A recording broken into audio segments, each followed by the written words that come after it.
హైదరాబాద్ పర్యటనలో ఉన్న నరేంద్ర మోడీ తెలంగాణ ప్రభుత్వంపై తీవ్ర స్థాయిలో నిప్పులు జరిగారు. ఇంకా ఖచ్చితంగా చెప్పుకోవాలంటే నిజంగా శివాలెత్తారు. తెలంగాణలో కుటుంబ పాలన కొనసాగుతోంది. తెలంగాణ రాష్ట్ర సాధన కోసం వేల మంది బలిదానాలు చేస్తే ఆ కుటుంబమే ఆ త్యాగాలను మొత్తం కూడా అనుభవిస్తోంది. తెలంగాణ వ్యాప్తంగా కూడా ఈ కుటుంబ పాలనలో తెలంగాణ లూటీకి గురవుతోంది అన్న వ్యాఖ్యలు కూడా ప్రధాని నరేంద్ర మోడీ చేశారు. అదే సమయంలో తెలంగాణలో వారసత్వ రాజకీయాలు పోయినప్పుడే తెలంగాణ రాష్ట్రం వికాసం చెందుతుంది అని చెప్పి కూడా నరేంద్ర మోడీ వ్యాఖ్యలు చేశారు. ఇది ఉద్యమాల గడ్డ. వచ్చే ఎన్నికల్లో మార్పు తథ్యము, బీజేపీ అధికారంలోకి వచ్చి తీరుతుంది అని చెప్పారు. అదే సమయంలో సీఎం కేసీఆర్ పేరు ప్రస్తావించకుండానే అంధవిశ్వాసాలకు సీఎం కేసీఆర్ వెళ్తున్నారు కాబట్టి రాష్ట్రం మొత్తం కూడా నష్టం జరుగుతోంది అంటూ కూడా వ్యాఖ్యలు చేశారు. ఎక్కడైతే దేశంలో కుటుంబ పార్టీలు అధికారం కోల్పోయాయో ఆయా రాష్ట్రాల్లో అభివృద్ధి జరిగింది, ఆయా రాష్ట్రాలు అభివృద్ధి చెందాయి అని చెప్పడం ద్వారా తెలంగాణలో కూడా ఈ వారసత్వ రాజకీయాలు పోవాలి, కుటుంబ పాలన పోవాలి, అప్పుడే తెలంగాణ అభివృద్ధి చెందుతుంది, ప్రగతి పదంలో పయనిస్తుంది అని చెప్పి కూడా నరేంద్ర మోడీ స్పష్టం చేశారు. అయితే అసలు ఎవరు కూడా ఎక్స్పెక్ట్ చేయలేదు, ఎవరు కూడా ఆశించలేదు నరేంద్ర మోడీ ఈ స్థాయిలో ఈ రకంగా తెలంగాణ ప్రభుత్వం మీద నిప్పులు చెరుగుతారు అని చెప్పి ఎవరు కూడా ఎక్స్పెక్ట్ చేయలేదు. ఎందుకంటే ఇది మొత్తం కూడా అధికారిక పర్యటన కాబట్టి కేవలం బేగంపేట ఎయిర్పోర్ట్లో దిగిన తర్వాత బీజేపీ కార్యకర్తలకు అభివాదం చేసిన తర్వాత నేరుగా అక్కడి నుంచి ఐఎస్బీకి వెళ్తారు అని చెప్పి కూడా అందరూ ఎక్స్పెక్ట్ చేశారు. ఈవెన్ బీజేపీ నాయకులు కూడా ఆశించి ఉండరు ఈ స్థాయిలో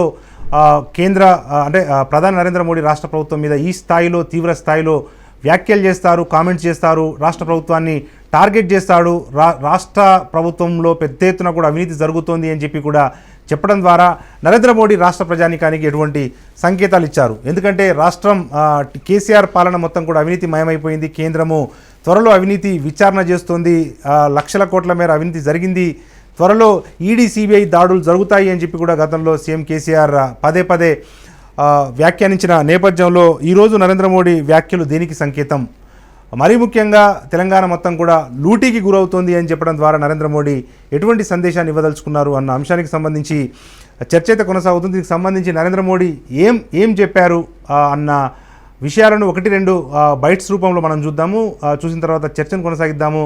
నరేంద్ర మోడీ స్పీచ్ వ్యూహాత్మకమా లేకపోతే భవిష్యత్తు రాజకీయాలకు సంకేతమా అన్న అభిప్రాయం వ్యక్తమవుతున్న నేపథ్యంలో మొదట నరేంద్ర మోడీ గారి వ్యాఖ్యలు విందాం. వ్యాఖ్యలు విన్న తర్వాత మనం చర్చకు వెళ్దాం. మనతో పాటు మన స్టూడియోలో ప్రముఖ విశ్లేషకులు కప్పర్ ప్రసాద్ గారు మనకు లైవ్లో అందుబాటులో ఉన్నారు. వీరితో పాటు మరో ప్రముఖ విశ్లేషకుడు కల్లూరి శ్రీనివాసరెడ్డి గారు కూడా మనకు లైవ్లో అందుబాటులో ఉంటారు.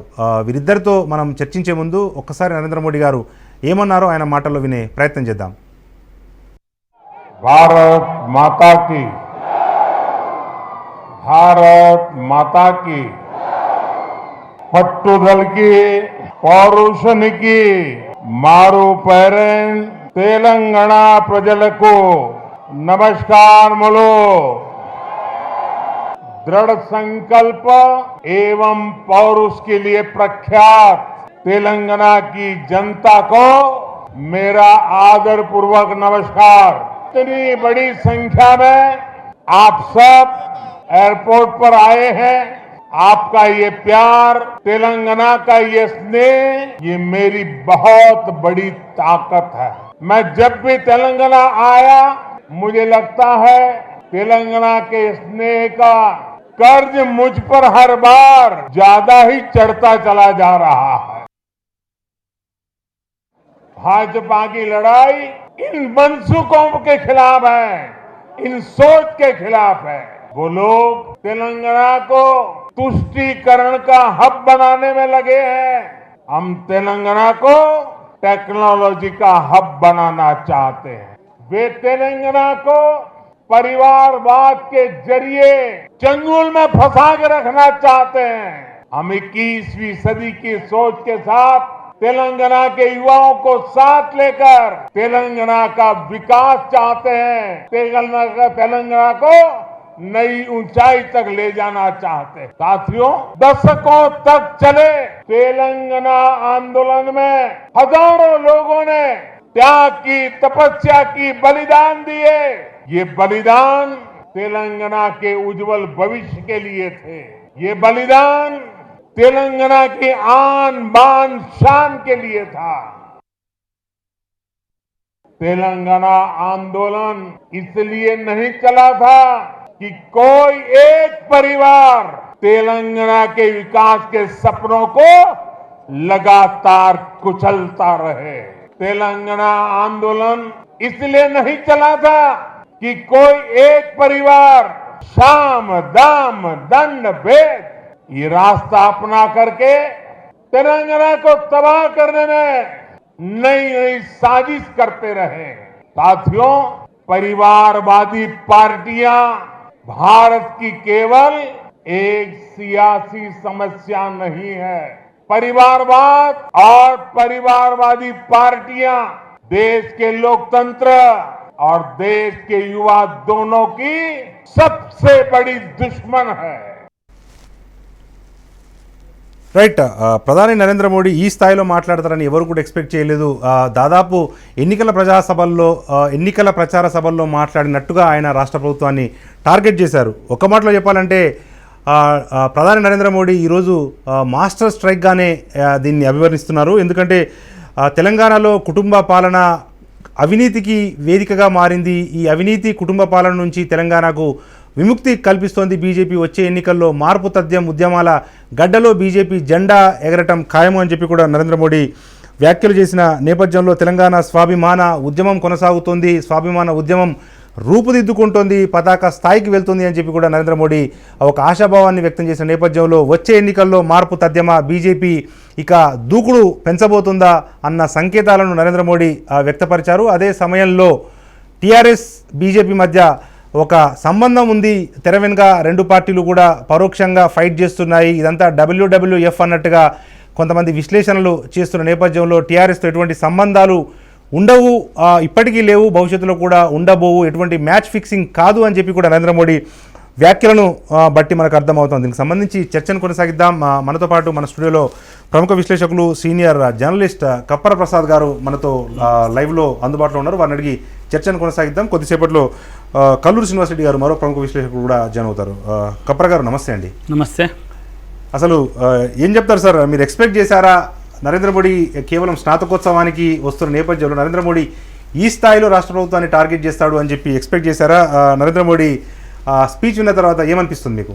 అంటే ఒకటైతే ప్రధానంగా నరేంద్ర మోదీ గారు ఈ స్థాయిలో మాట్లాడతారు, అసలు నరేంద్ర మోదీ గారు అక్కడ మాట్లాడతారు అనేటువంటి ఎక్స్పెక్టేషన్ కూడా లేదు నాకు. ఎందుకంటే అక్కడ వచ్చి మామూలుగా అభివాదం చేసి ప్రజల్ని కలిసి వెళ్ళిపోతారు అనుకున్నాము. షెడ్యూల్ ప్రకారం కూడా అక్కడ మాట్లాడతారు అనేది లేదు ఫిక్స్గా.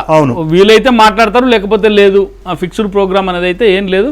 కార్యకర్తలకు కూడా అదే చెప్పారు. బీజేపీ నాయకత్వం ఏం చెప్పిందంటే అక్కడ పోదాం, సార్ కలిస్తే మనతో అభివాదం చేసి వెళ్ళిపోతారు, లేదంటే మాట్లాడే అవకాశం ఉంటే మాట్లాడతారని చెప్పినారు. కానీ ఇక్కడ స్పష్టంగా ఏంటంటే ఒక వ్యూహాత్మకంగానే నరేంద్ర మోదీ గారి ప్రసంగం కొనసాగినట్టుగా స్పష్టంగా అర్థమవుతా ఉంది.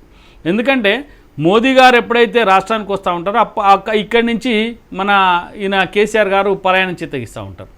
అంటే మోదీ గారికి ముఖం చాటేయడానికి, అంటే మోదీ గారిని ఫేస్ టు ఫేస్ ఎదుర్కోవడానికి కేసీఆర్ గారు సిద్ధంగా లేరు.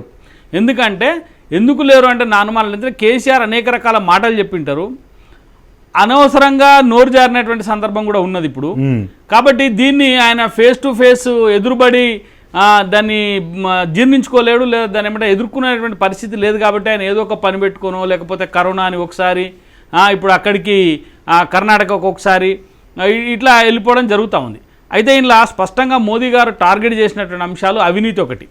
అదే అవినీతిలో ఏమన్నారంటే లూటీపై తాను లాఠీ ఎత్తుతానని స్పష్టంగా చెప్పిన మాట, లూటీపై మోడీ గారు ఈరోజు స్పష్టంగా లాఠీ ఎత్తినటువంటి పరిస్థితి అలా కనబడతా ఉన్నది.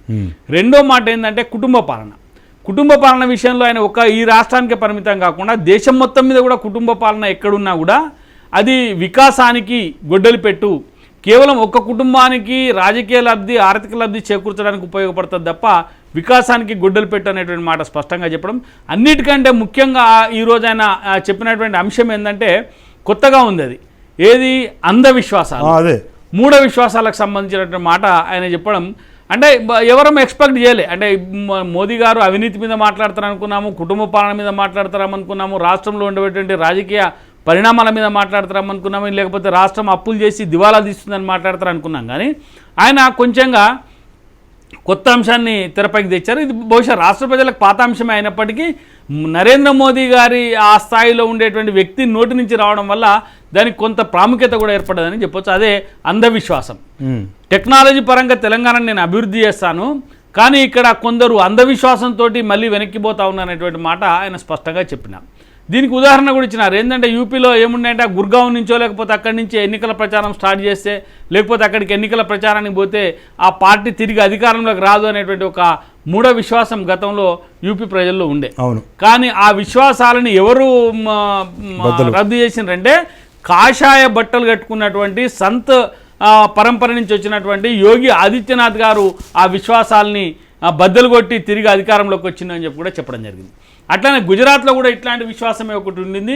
గుజరాత్లో స్వయంగా నరేంద్ర మోదీ గారే ఆ విశ్వాసానికి బద్దలు కొట్టి తిరిగి గుజరాత్లో అధికారంలోకి వచ్చినామని చెప్పినారు. అంటే ఈ అంధవిశ్వాసాలను ఆచరిస్తూ పోయేటువంటి వ్యక్తుల్ని మనం ఎక్కువ కాలం భరించడం కష్టం అని చెప్పి ఆయన స్పష్టంగా చెప్పడం జరిగింది. దానికి ఎందుకు ఆయన ఆ అంశాన్ని తీసుకున్నారంటే ఇలా రాబోయేటువంటి కాలంలో ఈ సెక్రటరేట్ను కూలగొట్టి తిరిగి కట్టడం, అంటే ఈ సెక్రటరేట్లో అడుగు పెడితే తిరిగి అధికారంలోకి రాబోరు అని చెప్పి కొందరు జ్యోతిష్యులు చెప్పినటువంటి మాటను గుడ్డిగా నమ్మి సెక్రటరేట్కు పోకుండా విలువైనటువంటి సెక్రటరేట్ని అంతా కూడా కూలగొట్టి ఇలా వేల కోట్ల రూపాయలను వృధా చేస్తున్నటువంటి కేసీఆర్ యొక్క దీన్ని ఏది మన మూఢత్వాన్ని బయటపెట్టడం కోసమే ప్రధాని నరేంద్ర మోదీ గారు ఆ అంశాన్ని తీసుకున్నట్టుగా స్పష్టంగా కనబడతా ఉంది. ఇంకొక అంశం కూడా వారు చెప్పారు. ఏంటంటే నేను వచ్చినప్పుడల్లా తెలంగాణలో ఒక పెద్ద చర్చ జరుగుతూ ఉంది. అవును, నా రాక తెలంగాణ ప్రజలకి తెలంగాణ వాదులందరికీ ఒక విశ్వాసాన్ని కల్పిస్తుంది, అట్లనే పెద్ద చర్చకు దారితీస్తుంది అని చెప్పిన.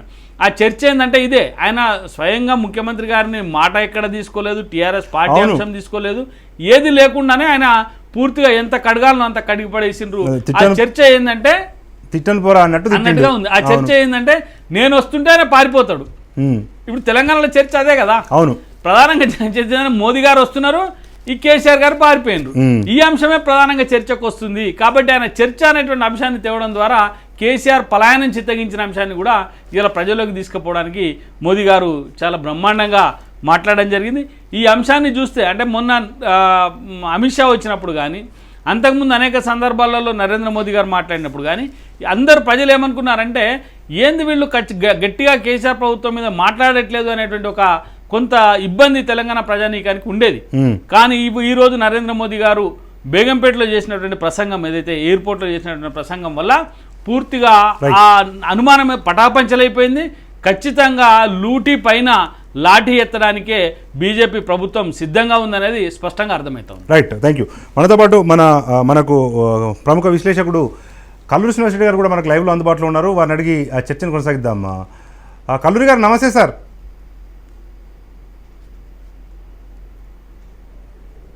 ఓకే, రైట్, వెళ్దాం మనం. కప్పర్ గారు, మరొక క్లారిటీ కూడా ఇక్కడ తీసుకోవాల్సిన అవసరం ఉంది. గతంలో అవినీతికి సంబంధించి ఎన్నో ఫిర్యాదులు ప్రధానికి అందాయి. ఈ మధ్యలో మిషన్ భగీరథ విషయంలో కానీ, దాని తర్వాత ఈ వడ్లా స్కామ్కి సంబంధించి రీసైక్లింగ్ విషయంలో కానీ, లేకపోతే కాళేశ్వరం విషయంలో కానీ, ఇట్లా కొన్ని ఫిర్యాదులు అందరూ వెంటనే విచారణకు ఆదేశించారు. సంబంధిత అధికారులు క్షేత్రస్థాయిలో దర్యాప్తు చేస్తున్నారు. ఏకంగా కాళేశ్వరం అవినీతి మీద అయితే ఢిల్లీ నుంచి కాగధికారులు కూడా వచ్చి మొత్తం పూర్తి స్థాయిలో 2-3 రోజులు ఇక్కడ ఉండి సమాచారాన్ని సేకరించి బుక్లను తీసుకుని వెళ్ళిన బిల్లులు బుక్లను అన్నీ కూడా సమీకరించుకొని వెళ్ళారు.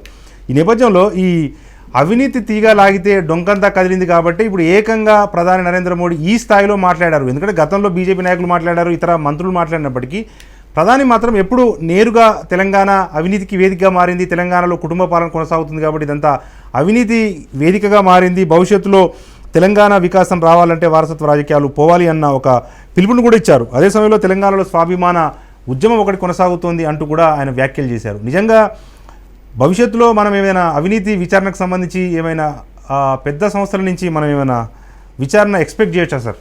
అంటే ఇక్కడ ప్రధానంగా నరేష్ గారు మనం ఒకటి బాగా ఆలోచించాలి. ఇందాక మోదీ గారు మాట్లాడినటువంటి ఒక్కొక్క పదాన్ని, ఒక్కొక్క వ్యాఖ్యాన్ని మనం విశ్లేషించాల్సినటువంటి అవసరం. ఎందుకంటే అంత నిక్కచ్చిగా చాలా నిబద్ధతతోటి ఈ తెలంగాణ అంశాలను ఆయన ప్రజలకు చెప్పదలుచుకున్నట్టు చెప్పిండు. అవి అంటే ఊరికే సోది పెట్టి ఏదో మీరు ఇది అది చేస్తాము ఇది చేస్తాము తెలంగాణ బంగారు తెలంగాణ లేకపోతే ఇంకోటి అనకుండా హామీలు ఇవ్వకుండా ఏదైతే తెలంగాణలో జరుగుతుందో ఆ అంశాలను స్పష్టంగా ఆయన ప్రస్తావించడం జరిగింది. దాని అర్థమైంది, ఇప్పటికే ఎంక్వైరీలు మొదలైపోయినాయి. మొదలైతే కాదు, ఆల్రెడీ రాష్ట్రంలో అవినీతికి సంబంధించినటువంటి అంశాలలో ఎంక్వైరీలు ప్రారంభమైపోయినాయి.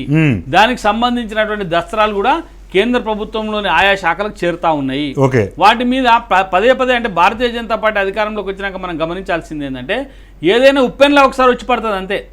ఊరికే చేస్తున్నారు పోతున్నారు అనేటువంటి మాట కంటే ఇప్పుడు మనము పశ్చిమ బెంగాల్ తీసుకున్నాం, స్కామ్ బయటపడ్డది, ఒక 3 నెలల్లో 4 నెలల్లో ఎంక్వైరీ చేసిన దాంట్లో ఎవరెవరు అవినీతి పరులు ఉన్నారు, ఎవరెవరు కేసులు ఉన్నాయి అనేది స్పష్టంగా బయటకు వచ్చేసింది. అంటే అరెస్టులు చేసిన దాకా కూడా తెలియనంత సర్జికల్ స్ట్రైక్ లాగా కనబడదు. ఇవాళ కూడా మోదీ గారు చెప్పిన దాంట్లో మనం చూస్తే 4 అంశాలు మనం ప్రధానంగా చూడాలి. 1 భ్రష్టాచారం అన్నాడు, 2 కుటుంబ పాలన అన్నాడు, 3 ఏంది ఇది మన మూఢ విశ్వాసాలు చెప్పాడు, 4వది తెలంగాణలో ఆత్మగౌరవం విషయం చెప్పింది. అవును, కరెక్ట్. అంటే ఏవైతే తెలంగాణలో ప్రజలు నిజంగా వీటిపైన చర్చ జరుగుతూ ఉందో ఆ చర్చను ఆయన స్పష్టంగా ఆయన 15-20 నిమిషాల ప్రసంగంలో పూర్తిగా తెలంగాణ ప్రజల మనోభావాలన్నింటినీ ఏ రకంగా ఉన్నాయి, వాటిని ఏ రకంగా మనం చేయగలుగుతామనేది స్పష్టంగా చెప్పడం జరిగింది. ఇలా కుటుంబ పాలన విషయానికి వచ్చినప్పుడు తెలంగాణలో రెండోసారి కేసీఆర్ గారి ప్రభుత్వం వచ్చిన తర్వాత చాలా మందిలో ఈ చర్చ మొదలైంది. ఏమైంది, బిడ్డ ఓడిపోతే ఎమ్మెల్సీ చేస్తాడు, ఇది ఎట్లా న్యాయము, కొడుకుకు ఒక పదవి ఇస్తాడు, అల్లునికి ఒక పదవి ఇస్తాడు, సడ్డకుని కొడుకు ఒక పదవి ఇస్తాడు, ఇది ఎట్లా న్యాయం అనేది ఒకటి. రెండోది తెలంగాణ ఉద్యమకారులు ఎవరైతే ఉన్నారో ఈ తెలంగాణ ఉద్యమకారులను పూర్తిగా పక్కకు పెట్టేసి అసలు వాళ్లను ఈ ప్రభుత్వంలో భాగస్వాములను చేయకుండా, పరిపాలనలో భాగస్వాములను చేయకుండా కేవలం తెలంగాణను ఎవరైతే వ్యతిరేకించినటువంటి వ్యక్తులు, స్వార్థపర శక్తులు, ఆ రోజు వాళ్ళని అవినీతి పరులుగా, అక్రమాలుగా, ఆంధ్ర తొత్తులుగా పేర్కొన్నటువంటి ఈ కేసీఆర్ వాళ్ళని తీసుకొచ్చి హక్కున చేర్చుకొని పూర్తి స్థాయిలో పాలనా పగ్గాలు వాళ్ళకి అప్పగించడం, ఇవన్నీ కూడా తెలంగాణలో పెద్ద ఎత్తున చర్చనీయాంశాలు అవుతున్నాయి. కాబట్టి ప్రధానమంత్రి గారు స్పష్టంగా ఆయన నోటి నుంచి ఏం చెప్పినట్టే ఈ బలిదానాలు అన్నవి ఒక కుటుంబానికి సంబంధించి కాదు, బలిదానాలు జరిగినాయి తెలంగాణ వికాసం కోసం జరిగినాయి. ఆ తెలంగాణ వికాసం అనేది భారతీయ జనతా పార్టీ ద్వారా మాత్రమే సాధ్యమవుతుంది. రాబోయేటువంటి ఎన్నికల్లో తెలంగాణలో బీజేపీ అధికారంలోకి వస్తుంది అనేటువంటి విశ్వాసాన్ని స్పష్టంగా ఆయన వ్యక్తం చేయడం జరిగింది. రైట్. దీనికి సంబంధించి మనతో పాటు ప్రముఖ విశ్లేషకులు కల్లు శ్రీనివాస్ రెడ్డి గారు కూడా మనకు లైవ్లో అందుబాటులో ఉన్నారు. వారిని చర్చను కొనసాగిద్దామా. శ్రీనివాస్ రెడ్డి గారు నమస్తే సార్. శ్రీనివాస్ రెడ్డి గారు నమస్తే sir. Audio problem sir. Srinivas Reddy గారు నమస్తే సార్. వినిపిస్తుందా నా వాయిస్? వినిపిస్తుంది. Right sir. ఏంటి ఇప్పుడు ప్రధాని నరేంద్ర మోడీ స్పీచ్ చూశారు. మొదటి నుంచి కూడా మీరు ప్రతిసారి బీజేపీ తన విశ్వాసం పెంపొందించుకోవాలంటే తెలంగాణ ప్రజల్లో ఏదో ఒకటి జరగాలి, ఎందుకంటే అవినీతి మీద బీజేపీ నాయకులు క్షేత్రస్థాయిలో పోరాటం చేస్తూ ఉన్నారు. కింది స్థాయి నాయకులు మాట్లాడుతున్న పరిస్థితుల్లో కేంద్ర ప్రభుత్వం ఎటువంటి చర్యలు తీసుకోకపోవడం వెనక అసలు బీజేపీ ఎందుకు తటపడాయిస్తుంది అని చెప్పి మొదటి నుంచి కూడా మీరు మాట్లాడుతూనే ఉన్నారు. ఇప్పుడు తాజాగా నరేంద్ర మోడీ వ్యాఖ్యలు చేశారు, తెలంగాణలో పెద్ద ఎత్తున అవినీతి ఉంది, లూటీ జరుగుతోంది. అంటే దీని మీద మేము చర్యలు తీసుకుంటామని చెప్పలేదు, కానీ ప్రధాని స్థాయి వ్యక్తి ప్రధాని ఆ మాటలు చెప్పడు కదా. సో ఏంటి భవిష్యత్తులో మనం తెలంగాణలో రాజకీయ మార్పును ఎక్స్పెక్ట్ చేయొచ్చా సార్? నరేష్ గారు, తెలంగాణ రాజకీయాల్లో ఈరోజు ప్రధానమంత్రి మోడీ ప్రసంగించిన విషయాలను మనం ఒకసారి గమనిస్తే ఏంటంటే తెలంగాణ రాజకీయాలకు ఒక స్పష్టత వచ్చిందని మాత్రం ఖచ్చితంగా 100% చెప్పొచ్చు మనం. ఎందుకంటే మొన్నటి వరకు రకరకాల రాజకీయాల్లోనే అనేక రకాల అనుమానాలు. ఎందుకంటే కేసీఆర్ ప్రభుత్వం గత 8 సంవత్సరాలుగా పరిపాలించిన తీరు అనేక పార్టీలను విలీనం చేసుకోవడము, లేకపోతే బలహీనపరచడము, అవన్నీ మనం గతంలో చూసినాం. అట్లనే అసలు వాస్తవానికి ప్రతిపక్షమే లేదు అనే పరిస్థితిలో తెలంగాణ గత 8 ఏళ్ళుగా కొనసాగినటువంటి పరిస్థితి. ఆ పరిస్థితి నుంచి ఈరోజు ప్రతిపక్షం ఉంది, ప్రతిపక్షాలు ఉన్నాయి అనే ఒక స్థాయికి ఈ మధ్యన రాగలిగింది. కాబట్టి బీజేపీ తరఫున కూడా ఖచ్చితంగా బీజేపీ ప్రత్యామ్నాయం మేమే అని ఇక్కడ రాష్ట్ర నాయకత్వం, రాష్ట్ర పార్టీ నాయకులు ప్రజల్లోకి వెళుతూ ఉండడం కూడా మనం చూస్తున్నాం. అయితే చివరికి వచ్చేసరికి ఏంటంటే ప్రజల్లో ఒక విశ్వాసం కలగాలి ఒకటి. ఎందుకంటే బీజేపీ అనేది జాతీయ పార్టీ, కేంద్రంలో అధికారంలో ఉంది ఆ పార్టీ మీద ఇంకా 90% విశ్వాసం వచ్చినా మరో 10% విశ్వాసం రావాలంటే బీజేపీ జాతీయ నాయకత్వమే ఒక క్లియర్ కట్ పాలిటిక్స్ను తెలంగాణలో తీసుకురావాల్సిన అవసరం ఉందనే విషయంలో ప్రజలు ఆలోచించారు. ఈరోజు దానికి ఒక స్పష్టత మోడీ గారు ఇచ్చిందని చెప్పాలి. ఎందుకంటే ఇప్పటిదాకా ఎవరికైనా కానీ వైరిపక్షం ఏది చెప్పినా, ఇంకెవరు ఏది చెప్పినా కానీ ప్రజల్లో మాత్రం ఒక క్లారిటీని ప్రధానమంత్రి మోడీ స్పీచ్ ఈరోజు ఖచ్చితంగా తెలంగాణ రాజకీయాల్లో తీసుకొచ్చిందని చెప్పాలి. అది తెలంగాణలో బీజేపీ భవిష్యత్తుకు, బీజేపీ ఆదరణ పెరగడానికి 100 ఏనుగుల బలాన్ని ఇచ్చింది ఈరోజు నరేంద్ర మోడీ గారి ప్రసంగం అని చెప్పొచ్చు మనం. ఓకే, కాబట్టి ఇప్పుడు 100 ఏనుగుల బలం ఈరోజు బీజేపీకి వచ్చింది, అక్కడ ప్రజల్లో విశ్వాసానికి కూడా వచ్చిందని చెప్పాలి. ఎందుకంటే ఇక్కడ జరుగుతున్నటువంటి పరిపాలన మీద చర్యలు తీసుకునే అధికారం కేంద్రానికి తప్ప ఎవరి చేతుల్లో లేని పరిస్థితి. ఓకే, ఇప్పుడు మనం అంతా చూస్తున్నాం. ఉదాహరణకి ఈరోజు చూడండి మీరు, మన ముఖ్యమంత్రి గారు ఎక్కడికి వెళ్ళినారు? బెంగళూరుకి వెళ్ళారు. ఇక్కడ రాష్ట్రంలో ఆర్థిక పరిస్థితి, రాష్ట్ర ప్రభుత్వ ఆర్థిక పరిస్థితి డోలాయమానంలో ఉంది. అప్పులు రావడం లేదు, పన్నులు పెంచుతా పోతున్నది. అంటే ప్రభుత్వాన్ని గాలికి వదిలేసి తన రాజకీయం నడుపుకోవడానికి బెంగళూరుకి వెళ్ళినారు. నిజంగానే మరి అప్పులు ఎందుకు దొరకడం లేదు రాష్ట్ర ప్రభుత్వానికి? ఈ రాష్ట్రానికి ప్రధానమంత్రి ఇక్కడికి వస్తున్నాడు రాష్ట్రానికి అన్నప్పుడు నిజంగానే రాష్ట్ర ప్రయోజనాలే దృష్టిలో ఉంటే ముఖ్యమంత్రి గారికి అసలు ప్రధానమంత్రిని ఆహ్వానిస్తూ తనకు ఒక రిక్వెస్ట్ పెడుతూ మాకు ఇట్లా అప్పులు రావడం లేదు, మీరే దానికి ఒక స్పష్టతనివ్వండి, మాకు అప్పులను ఇప్పించండి అని ప్రధానమంత్రికి మొరబెట్టుకోవాల్సిన ముఖ్యమంత్రి బెంగళూరుకి పారిపోతే తెలంగాణ ఆర్థిక పరిస్థితి, తెలంగాణ ప్రభుత్వ ఆర్థిక పరిస్థితిని గాలికి వదిలేసినట్టే కదా. అంటే రాష్ట్ర ప్రయోజనాల మీద ఏమాత్రం కమిట్మెంట్ లేని ఒక ప్రభుత్వం, అంటే ఒక వ్యక్తి ప్రభుత్వం, ఒక పార్టీ ప్రభుత్వం నడుస్తుంది తప్ప ప్రజల ప్రభుత్వం, ప్రజల అభిప్రాయాలకు ఎక్కడ పెద్దపీట దొరుకుతున్నది లేదు. కాబట్టి వాటన్నిటికీ ఒక రాజకీయ పరిష్కారాన్ని చూపెట్టే రకంగా నిజంగానే ఈరోజు ప్రధానమంత్రి నరేంద్ర మోడీ గారు మాట్లాడినారని చెప్పాలి. రాజకీయాల్లో ఒక మార్పు రావాల్సిన అవసరానికి ఈరోజు నరేంద్ర మోడీ గారు మాట్లాడిన ప్రతి మాట కూడా ఆ మార్పుకు అవకాశం ఇస్తుందని మాత్రం ఖచ్చితంగా చెప్పొచ్చు. ప్రజల్లో కూడా ఒక రాజకీయ విశ్వాసాన్ని నిర్మాణం చేయగలుగుతున్నది ప్రధానమంత్రి మోడీ గారి ప్రసంగం అని మనం చెప్పొచ్చు. Right sir. సార్ క్లుప్తంగా ఇంకొక విషయం చెప్పండి సార్, మన టైం ఎక్కువగా లేదు. నిజంగా ప్రధాని ఇట్లా ఈ స్థాయిలో మాట్లాడతారని చెప్పి కూడా ఎవరు ఎక్స్పెక్ట్ చేయలేదు. సాధారణంగా రాజకీయ ప్రచార సభల్లోనే ఇటువంటి వ్యాఖ్యానాలు చేస్తారు, కానీ ప్రధానమంత్రి ఈ అంటే ప్రధానిగా వచ్చి ఎందుకు టీఆర్ఎస్ను ఇంతలా టార్గెట్ చేయాల్సి వచ్చింది? కొన్ని కామెంట్ చేసి అవినీతి కుటుంబము అదంతా కామెంట్ చేసేంతవరకు ఓకే, కానీ పెద్ద ఎత్తున ఇక్కడ లూటీ జరుగుతుంది, తెలంగాణలో వారసత్వ రాజకీయాలు పోవాలి, అప్పుడే వికాసం చెందుతుంది అన్న వ్యాఖ్యలు ఎందుకు చేయాల్సి వచ్చింది సార్? అంటే ఈ స్థాయిలో ఒకటి నరేష్ గారు, ఆయన ప్రధానమంత్రి మోడీ గారు, వారికి దేశంలో ఏ రాష్ట్రంలో ఏం జరుగుతుందో అనేది వారికి చాలా మేరకు అవగాహనలోనే ఉండి ఉంటుంది. ఎందుకు చెప్తున్నా ఈ విషయం అంటే, మన ముఖ్యమంత్రి కేసీఆర్ గారు ఏం చేసిరో మీకు తెలుసు, నాకు తెలుసు, లోకానికి తెలుసు. ఓకే, గత కొన్ని రోజులుగా అతను జాతీయ రాజకీయాల వైపు పోతున్నా అన్నట్టుగా గత 3-4 సంవత్సరాల నుంచి అనేక దశల్లో రకరకాల రూపాల్లో చెప్తూ వస్తున్నాడు. అనేక రాష్ట్రాల్లో అసెంబ్లీ ఎన్నికలు జరుగుతుంటే ఇతనే ఆర్థిక సహాయాలు, ఫండింగ్లు చేయడం అనేది కూడా జగమెరిగిన సత్యం, బహిరంగ రహస్యం అది. అవును, ఇవన్నీ ప్రధానమంత్రి దృష్టిలో ఉండే ఉంటాయి. ఎందుకంటే దేశంలో అనేక పార్టీలు, దశాబ్దాల పాటు కొనసాగుతున్న పార్టీలు కూడా అవతలి పార్టీలకు, ఇతర రాష్ట్రాల పార్టీలకు ఫండింగ్ చేస్తుందో, ఆర్థిక సహాయం చేసిందో లేదు.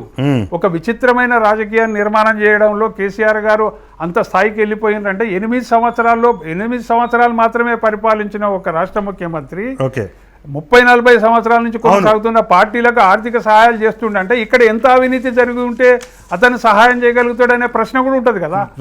వీటన్నిటికీ పరిష్కారం కావాలే. మనం ఏదో చూసి చూడనట్టు పోతే తెలంగాణ ఆగమవుతుందనే ఒక ఆందోళన మన ప్రధానమంత్రిలో కూడా ఉన్నది అని ఈరోజు అతని ఉపన్యాసంలో మనకు కనపడ్డది.